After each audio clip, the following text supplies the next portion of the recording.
पिछले एपिसोड में हमने देखा था कि भुइया और बाकी सारे लोग जो थे वो जिनियन वैली के अंदर आ चुके थे। यहाँ पे सभी लोगों को स्पिरिचुअल रूट चाहिए थी, तो उसी को लेने के लिए वो सभी वहाँ पे आए हुए थे। तो फिर भुइया की मुलाकात सुई से हो जाती है, क्योंकि उसको देखकर काफी ज्यादा भड़क चुकी थी कि मैं तुम्हें छोड़ूंगी नहीं। वो यहाँ पर उसके ऊपर अटैक करने की कोशिश करती है ताकि वो उसकी जान ले सके, लेकिन तभी वहाँ पर वीराना मछली ने आकर उन लोगों के ऊपर हमला करना शुरू कर दिया था। इस वजह से सारे के सारे लोगों की जान खतरे में हो जाती है। लेकिन भुइया यहाँ पर अपनी पावर का इस्तेमाल करते हुए वो जो पिराना वहाँ पे आई हुई थी उसको जान से मार देता है। तो इसी वजह से भुइया के जो सारे दोस्त थे वो सभी बच चुके थे और फिर सुई को धमकी भी देता है कि आइंदा अगर तुमने कभी मुझे परेशान करने की कोशिश की तो जो अफवाह फैली हुई है वही मैं तुम्हारे साथ कर दूंगा। जो सुनकर सुई काफी ज्यादा घबरा चुकी थी, जिसके बाद यहाँ से ये एपिसोड स्टार्ट होता है। तो इस एपिसोड के स्टार्टिंग में मोटू जो था वो काफी ज्यादा उदास बैठा हुआ था, क्योंकि उसको जो बंदी सुसु थी वो कहीं जा चुकी थी और उसका कोई पता ही नहीं चलता कि वो कहाँ जा चुकी है, क्योंकि असल में मर चुकी है। तो इसीलिए वो काफी ज्यादा उदास बैठा था कि मेरी बंदी कहाँ चली गई। तो फिर भुइया ये देखकर कहता है एक नंबर का पागल आदमी, इतना मरता है ये लड़की के ऊपर, ऐसा लगता है कि ये पागल हो जाए जब तक इसकी बंदी नहीं मिलेगी। फिर वो जो लिंग लोग थी वो यहाँ पे भुइया से कहने लग जाती है, देखो ऐसे आशिक मजनू जो लोग है ना, इन लोगों को सबक सिखाने का एक ही तरीका होता है कि इनको बहुत ही मारा जाए। जाओ और मारो जाके उसको, भी इसका होश ठिकाने पे आएगा, वरना ये तो पागल ही हो जाएगा। ये मोटू जो था वो वहाँ पे शांत बैठा ही था कि तभी वहाँ पे एक लड़की आ जाती, जो कि कोई लड़की नहीं बल्कि असल में फॉक्स डीमन थी। वो पीछे से यहाँ पर उस मोटू के ऊपर हाथ रख रही होती है। ये देखकर मोटू कहने लग जाता है, देखो ब्रदर भुइया, तुम यहाँ पर मुझे दिलासा देने के लिए मत आओ, क्योंकि मुझे अभी अकेले बैठना है और मुझे शांत बैठना है, क्योंकि अभी मुझे मेरी बंदी याद आ रही है। तो इसीलिए तुम अभी यहाँ से जाओ और कुछ टाइम मुझे अकेले चाहिए। लेकिन वो फॉक्स डीमन यहाँ से जाने के लिए तैयार ही नहीं थी, क्योंकि वो यहाँ पर उस मोटू को जान से मारने के लिए आई हुई थी। मोटू के कई बार समझाने पर भी वो नहीं मानती। मोटू जब पीछे देखता है तो काफी ज्यादा हैरान रह चुका था उस फॉक्स डीमन को देखकर। वो फॉक्स डीमन यहाँ पर अपनी अदाओं से उसको मनमोहित कर रही थी। इस वजह से मोटू सीधा कर खाकर पीछे गिर जाता है। ये कौन है और यहाँ पे क्या कर रही है? जब उसको अच्छे से और ध्यान से देखता है उसका पैर पकड़ते हुए कहता है, ब्रदर भुइया, ये तुम ही हो ना? तुमने अपने आप को लड़की के ड्रेस में ढाल लिया ताकि मुझे मेरी बंदी याद ना आए। तुम कितने अच्छे इंसान हो, तुम तो मेरे लिए लगता है कि अपना जेंडर भी बदल दोगे। तुम्हारे जैसा भाई मुझे कहाँ मिलेगा, तुम बहुत ही ज्यादा प्यारे हो। लेकिन तभी भुइया वहाँ पे आते हुए कहता है, अबे मोटू, इतना मोटा तुम्हारा पेट है ना, लगता है उतना मोटा तुम्हारा दिमाग भी है। इधर हूँ मैं, उधर क्या देख रहा है? तो फिर मोटू काफी ज्यादा हैरान रह चुका था, अगर भुइया यहाँ पर है तो ये कौन है? वो कहने लग जाता है, बचाओ मुझे, ये तो ये फॉक्स डीमन है, ये मुझे मारने के लिए आई हुई है। जो चीज देखकर भुइया जो था वो अपने स्टिक की मदद से उस फॉक्स डीमन के साथ फाइट करने के लिए जा चुका था। लेकिन वो फॉक्स डीमन अपनी पावर का इस्तेमाल करते हुए अपने चार्म अटैक को सभी के ऊपर डालना शुरू कर देती है। तो इस ऑरा की चपेट में जो भी आएगा वो एकदम मनमोहित होता जाएगा उस फॉक्स डीमन के लिए, और उसका खुद पे होश ही नहीं होने वाला है। तो आसानी से फॉक्स डीमन उनको मार सकती है। तो उसी ऑरा का इस्तेमाल इस फॉक्स डीमन ने कर लिया था। तो फिर फॉक्स डीमन कह रही थी, आज तो मेरा बिल्कुल लकी दिन है कि मुझे काफी दिन से एक शिकार नहीं मिल रहा था, और आज देखो यहाँ पे दो शिकार मिल चुके हैं। ये तो कितनी अच्छी बात है। आज तक जो भी इंसान मेरी नजरों में आया है ना, कभी जिंदा बच के गया ही नहीं, और वैसे ही मैं तुम दोनों को यहाँ पे मार डालूंगी और इनकी सारी एनर्जी एब्जॉर्ब कर पाऊंगी। इससे मेरी पावर बढ़ने वाली है। इन लोगों को आज मैं जिंदा नहीं छोड़ने वाली। तो लिंग लोग जो थी वो यहाँ पे भुइया से कहने लग जाती है, भुइया अगर तुम्हें इसके चार्म अटैक से बचना है ना, तो तुम्हें अपने माइंड के ऊपर कंट्रोल करना पड़ेगा। अपने माइंड को कंट्रोल करो, तब भी तुम इसके ऑरा के अटैक से बच पाओगे, वरना तो ये तुम्हें पूरी तरीके से पोजेस कर देगी और तुम्हें खुद पर भी होश नहीं रहेगा। और वो जो फॉक्स डीमन थी वो यहाँ पे मोटू को अपने पास लेके आती है और उसकी सारी की सारी स्पिरिचुअल एनर्जी को एब्जॉर्ब करने लग गई थी। इस वजह से मोटू की पावर कम होने लग जाती है। लेकिन जो भुइया था वो अपने आप को इस चार्म अटैक से बाहर निकाल लेता है। ये देखकर फॉक्स डीमन कहने लग जाती है, चलो अच्छी बात, तुम तो यहाँ पर मेरे चार्म अटैक से बच गए, लेकिन मोटू नहीं बचेगा, पहले मैं इसको मारती हूँ, फिर उसके बाद तुम्हारा नंबर है। देखकर भुइया काफी ज्यादा भड़क चुका था। वो अपनी पावर का इस्तेमाल करते हुए जैसे फॉक्स डीमन के ऊपर अटैक करता है, फॉक्स डीमन उसे उड़ाकर वहाँ से दूर फेंक देती है। वो कहती है, कंडेंसर रेलम के फर्स्ट लेवल का बंदा आया मुझसे फाइट करने के लिए, तुझे पता भी है मेरा जो लेवल है ना वो कंडेंसर रेलम के 7th लेवल पे हूँ। मैं तेरे से 6 लेवल आगे हूँ और तू मेरे आसपास का भी नहीं है, तो इसलिए तू मुझसे फाइट करने के लिए और मुझे हराने के बारे में सपने देखना बंद कर दे, तुझसे कभी नहीं होगा। लेकिन भुइया हिम्मत हारने के लिए तैयार ही नहीं था। वो यहाँ पर दोबारा से अपनी पावर को एक्टिवेट करना शुरू कर देता है और अपने अपने स्टिक के अंदर से काफी खतरनाक अटैक बाहर निकालते हुए उस फॉक्स डीमन के ऊपर करने की कोशिश करता है, लेकिन तब भी फॉक्स डीमन यहाँ पर बहुत ही आसानी के साथ उसके अटैक को डिस्ट्रॉय कर देती है कि उसकी पावर काफी ज्यादा थी और भुइया उसके मुकाबले का बिल्कुल भी नजर नहीं आ रहा था, जिस वजह से भुइया का हर एक अटैक डिस्ट्रॉय होते जा रहे थे और उसकी हालत बुरी तरीके से खराब हो जाती। वो अपना होश खोने लग गया। तो इसी मौके का फायदा उठाते हुए वो फॉक्स डीमन भुइया को हिप्नोटाइज करते हुए को मदहोश करने की कोशिश कर रहे, लेकिन हो पाता इससे पहले लिंग लोंग भुइया को अपने स्पिरिचुअल वर्ल्ड के अंदर लेके आती है, जहाँ पर लाने के बाद वो उससे कहती है हर बार ना मुझे तुम्हें बचाना पड़ता, अभी देखो तुम मुसीबत में पड़ गए तो अब मुझे तुम्हें बचाना पड़ेगा। मैंने गोल्डन बुद्धा टेक्निक को काफी टाइम से संभाल के रखा, तो अब लगता है कि तुम्हें वो देना पड़ेगा। तो इसके बाद वो वहाँ पर गोल्डन बुद्धा बाहर निकाल लेती और उसको सीधा भुइया की बॉडी के साथ मर्ज कर देती। तो इस वजह से हो गई थी भुइया की बॉडी अनडिस्ट्रक्टेबल बन जाएगी,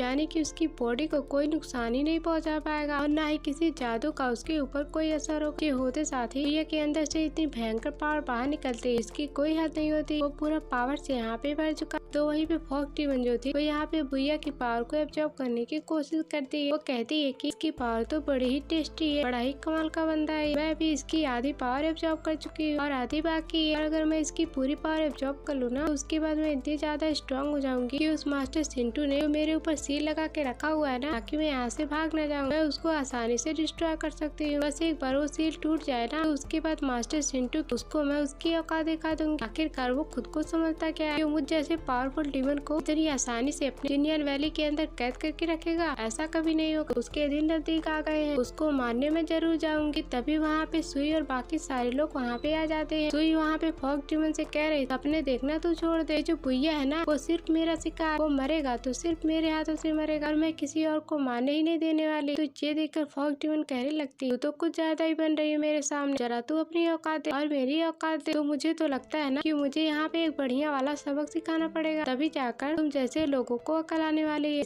इसके बाद वो अपनी पावर का इस्तेमाल करते हुए सुई और बाकियों के ऊपर अटैक करने लग जाती है, लेकिन सुई और उसकी बड़ी बहन ने मिलकर यहाँ पर फॉक्स डीमन के अटैक को डिस्ट्रॉय तो कर दिया था। तो फिर फॉक्स डीमन कहती है अच्छा ये तो बड़ी अच्छी बात है, तुमने मेरे एक अटैक को रोक लिया, बहुत ही मजा आएगा तुमसे फाइट करने के बाद। वो यहाँ पे दोबारा अपनी पावर का इस्तेमाल करते हुए सुई और उसके जितने भी साथी थे उन सभी के साथ फाइट करने लग जाते हैं। वो हल्के फुल्के अटैक क्या करती, वहाँ पे जितने भी लोग थे कि वहाँ से उड़कर दूर फेंकाना शुरू हो जाते हैं। फॉक्स डीमन के सामने तो मानो कोई टिक ही नहीं पा रहा था, वो इतनी ज्यादा खतरनाक नजर आ रही थी। तो फिर वो सभी से कहने लग जाती है बस हो गया तुम लोगों का, फिर अभी भी तुम लोगों के अंदर थोड़ी सी जान बची हुई है, अगर तुम्हारे अंदर थोड़ी सी जान बची है तो मुझसे आजमा कर देख सकते हो, लेकिन तभी निराशा तुम्हारे ही हाथ लगेगी। मैं कब से इंतजार कर रही हूँ, आओ और मेरे ऊपर अटैक करो, तुम सबको मारकर यहाँ पे खा जाऊंगी, क्योंकि 2 बंदे पहले से मिले और अगर 4-5 मिल जाए तो इससे सारी प्रॉब्लम खत्म हो जाएगी और मुझे मजा ही आ जाएगा। तो ये सुनकर सुई और बाकी जितने भी लोग थे वो लोग कहने लग जाते हैं हमें नहीं लगती, हम एक के बाद एक करते हुए इसके ऊपर अटैक कर देंगे तो इसको हरा पाएंगे, तो हमें एक साथ मिलकर फॉक्स डीमन के ऊपर अटैक करना पड़ेगा, फिर तभी चांस होगा फॉक्स डीमन को हराने का। तो फिर जितने भी लोग थे वहाँ पर सभी एक के बाद एक करते हुए अपनी पावर को एक्टिवेट कर और फिर वो एक साथ अटैक देकर मार देते हैं उसी फॉक्स डीमन के ऊपर, लेकिन वो अपनी ऑरा की मदद सबको उड़ाकर दूर फेंक चुकी थी और कोई भी यहाँ पे उस फॉक्स डीमन के सामने टिक ही नहीं पा रहा था। उसको हराना तो बहुत ही दूर की बात, कितनी ज्यादा खतरनाक लग रही थी, लेकिन फॉक्स डीमन यहाँ पर जैसे ही सभी को मार क्या पाती तभी वहाँ पर जो मास्टर सिंटू है वो यहाँ पर अपनी पावर को एक्टिवेट कर लेते हैं, जिस वजह से फॉक्स डीमन तड़पने लग गई, क्योंकि यहाँ पे मौजूद हर एक डीमन के ऊपर एक डीमन सील लगा हुआ है, इसकी मदद से मास्टर सिंटू सबको कंट्रोल करते हैं। तो इसी सील को जैसे उन्होंने एक्टिवेट किया था कि फॉक्स डीमन यहाँ पे तड़पने लग गई थी। तो फॉक्स डीमन यहाँ पर गुस्से में कहती है मास्टर सिंटू नहीं बचने वाला, बहुत हो गया थे। वो यहाँ पे सभी लोगों से कहने लग जाती है तुम लोगों का दिन अच्छा है कि मैं तुम लोगों को मार नहीं सकती, लेकिन मैं तुम्हारी ऐसी हालत कर सकती कि तुम्हारी सारी कल्टीवेशन डिस्ट्रॉय हो जाए, तुम किसी भी काम के नहीं रहो, करने में मुझे कोई भी नहीं रोक सकता। तो इसके बाद अपनी पावर का इस्तेमाल कर सभी के कल्टीवेशन डिस्ट्रॉय करने के काम पे लग जाती है। वो सभी को मौत से बदतर तकलीफ देने की तैयारी में लगी थी ताकि वो सभी को ऐसी तकलीफ दे वो सभी हमेशा याद रखे। सारे लोग काफी ज्यादा घबरा चुके थे और किसी को कुछ भी समझ में नहीं आ रहा कि अब हमें यहाँ पर बचाने के लिए कौन आएगा। सारी उम्मीदें यहाँ पे टूट चुकी थी। तभी वहाँ पर ऑरा फैलना शुरू होता है और ऐसा ऑरा कि मानो यहाँ पे भूकंप आ रहा हो। ये ऑरा किसी और के अंदर से नहीं बल्कि भुइया के अंदर से बाहर निकल कर आया लगाया हुआ था, क्योंकि भुइया यहाँ पर अपने गोल्डन बुद्धा आर्ट की पावर को कम कर चुका था। तो इस वजह से वो पावर इतनी ज्यादा खतरनाक थी। यहाँ पे फॉक्स डीमन के अटैक नाकाम नजर आ रहे होते हैं और इस गोल्डन बुद्धा आर्ट की मदद से भुइया ने अपना ब्रेक थ्रू कर लिया था। वो कंटेसेशन रेलम के सीधा सेकंड लेवल पे जाके पहुंच चुका था, जो देखकर फॉक्स डीमन को अपनी आंखों पे यकीन ही नहीं होता कि आखिरकार ये अभी तो इतना ज्यादा कमजोर था और ये तुरंत ही सेकंड लेवल पे कैसे पहुंच गया। कि आखिरकार इसके पास है क्या? लगता है कि कोई कमाल का ट्रेजर होगा इसके पास। इसकी मदद से वो यहाँ पर अपने कल्टीवेशन को जल्दी जल्दी बढ़ा रहा है और अगर ये ट्रेजर मुझे मिल जाए तो मैं भी अपने कल्टीवेशन को बढ़ा कर मास्टर सेंटू चांद से मार दूं। मुझे यहाँ पर बस इसे ट्रेजर ही चाहिए। तो इसके बाद वो भुइया के ऊपर अटैक करने की कोशिश करती है ताकि वो यहाँ पर भुइया को जान से मार दे, लेकिन भुइया यहाँ पर अपने ड्रैगन की पावर को एक्टिवेट करता है और उसकी वजह से वो फॉक्स डीमन के ऊपर अटैक कर रहा है। दोनों के अटैक काफी ज्यादा खतरनाक नजर आ रहा है, लेकिन भुइया फॉक्स डीमन से काफी ज्यादा पावरफुल लग रहा था। वो उसके सारे अटैक को डिस्ट्रॉय तो करता, साथ साथ वो यहाँ फॉक्स डीमन की हालत खराब कर देता, जिस वजह से फॉक्स डीमन की वाट लग चुकी थी। फॉक्स डीमन यहाँ पे कहते हुए जाती है, आज तेरी किस्मत अच्छी थी, तू बच गया, लेकिन अगली बार हमारी मुलाकात गारंटी के साथ दोबारा होगी और जब हमारी अगली मुलाकात होगी ना तो मैं तुझे यहाँ पर लिख कर देती हूँ, अगली बार तू बचने नहीं वाला है, मैं तुझे बहुत ही बुरी मौत मारूंगी। ऐसी मौत की तूने कभी सपने में भी नहीं सोचा होगा। तो जी ले, जितनी जिंदगी तेरे पास अभी बची हुई है ना उतनी तू आराम से जी ले। तो यहाँ पर सुई और बाकी जितने भी लोग थे वो यहाँ पे भुइया से कहने लग जाते हैं, तुमने तो कमाल कर दी, तुमने तो यहाँ पर इस फॉक्स डीमन को भगा दिया और हमारी जान बचा रही। तो ठीक, तुमने हमारी जान बचाकर हमारे ऊपर एहसान किया है, तो इसलिए आज हम तुम्हें कुछ भी नहीं कहेंगे, लेकिन अगली बार जब मौका मिलेगा ना तुम्हें मारने को हम तुम्हें नहीं छोड़ेंगे। तुम तो हमारे दुश्मन की लिस्ट में नंबर 1 पे हो, तो इसलिए तुम्हें ज्यादा खुश होने की जरूरत नहीं है। तो ये सुनकर भुइया जो था वो यहाँ पर काफी ज्यादा गुस्सा हो जाता है और वो यहाँ पे सुई से कहने लग जाता है, सुई तुम्हें याद है ना कि कुछ टाइम पहले मैंने तुमसे क्या कहा था कि अगली बार मुझे परेशान करने की कोशिश की ना, सारी अफवाह वाली सबके सामने इधर ही कर दूं। लगता है कि तुम्हारा मूड बन रहा है चेक करवाने, करूँ क्या अभी? तो ये सुनकर सुई जो थी वो काफी ज्यादा घबरा चुकी थी और फिर कहती है, मैंने तुम्हें परेशान कब किया? तो तुम मेरे दुश्मन हो तो क्या मैं तुम्हें प्यार से बुलाऊंगी? क्या मैं तुमसे प्यार से बातें करूंगी? ऐसा थोड़ी ना होगा, इसलिए मैं अब यहाँ पर अपने तरीके से बात कर रही थी। लेकिन भैया यहाँ सुई की बात को इग्नोर मार देता है और फिर वो मोटू के पास आता है और उससे कहता है, मोटू होश में ठीक है तू, या फिर तू मर गया, और अगर तू मर गया तो तेरे लिए बड़ी कबर खोदनी पड़ेगी। तो ये देखकर मोटू वहाँ पे होश में आ जाता है और भैया से कहने लग जाता है, अरे भैया मेरी जान तो बच गई, तुमने मुझे बचा लिया, तुम तो कितने ज्यादा अच्छे हो। वो फॉक्स डीमन कहाँ चली गई? लगता है कि वो भाग गए, क्योंकि मेरा हीरो है ही इतना कमाल का। उसको देखकर सारे के सारे डर के भाग जाते हैं। तो उसी तरह से फॉक्स डीमन भी यहाँ से भाग गई। चलो मेरी जान, वो लोग यहाँ से भागने लग जाते हैं, लेकिन सुई यहाँ पे गुस्से में कह रही थी, भैया तू अभी तो बचकर यहाँ से भाग रहा है, लेकिन अगली बार मैं तुम्हें नहीं छोड़ने वाली हूँ। कि तू मुझे इग्नोर कर मेरी बेइज्जती करके ऐसे कैसे जा सकता है? इतनी तुमने मेरी बेइज्जती की है, जिंदगी में कभी किसी ने मेरी बेइज्जती नहीं की। मुझे समझता क्या? मुझे ऐसी वैसी लड़की समझ रहा है क्या, जिसके मन में जो भी आएगा वो कहेगा और चला जाएगा? मैं तुझे जान से मारूंगी और तेरी चमड़ी उधेड़ देने वाली हूँ। फिर सुई के सारे दोस्त कहने लग जाते हैं, किसी को मारना अच्छी बात नहीं होती, और वैसे मुझे तो लगता है कि तुम उसे कभी मारोगी ही नहीं, क्योंकि वो तुम्हारे दिमाग में नहीं, वो तो तुम्हारे दिल के अंदर बसा हुआ है, और अब जो दिल में होता है उसको मारना बहुत ही मुश्किल होता है। तुम तो सिर्फ बाहर से गुस्सा दिखाती हो, लेकिन तुम्हारे दिल तो काफी ज्यादा खुश हो जाता है जब भी तुम यहाँ पे भैया को देखती हो। क्यों, सच कह रहा हूँ ना मैं। वो जो दूसरा वाला बंदा था वो उस बंदे को चुप कराते हुए कहता है, भाई तू क्या कर रहा है, अपनी मौत को टक्कर दे रहा है। अगर सुई ने बात सुन लिया ना तो सुई तुझे यहाँ पर कुत्तों की तरह मारेगी, तो इसीलिए तुम यहाँ पे चुपचाप बैठा है। तभी सुई यहाँ पे उन लोगों की बातें सुन लेती है। वो उससे कहती है, मैंने तुम्हारी बातें सुन ली, बस मुझे मौका मिले भाई अभी यहाँ पर तुम दोनों को जान से मार दूंगी। उस दिन दिखाते साथ ही ये एपिसोड यहीं पर एंड हो जाता है। Thanks for watching.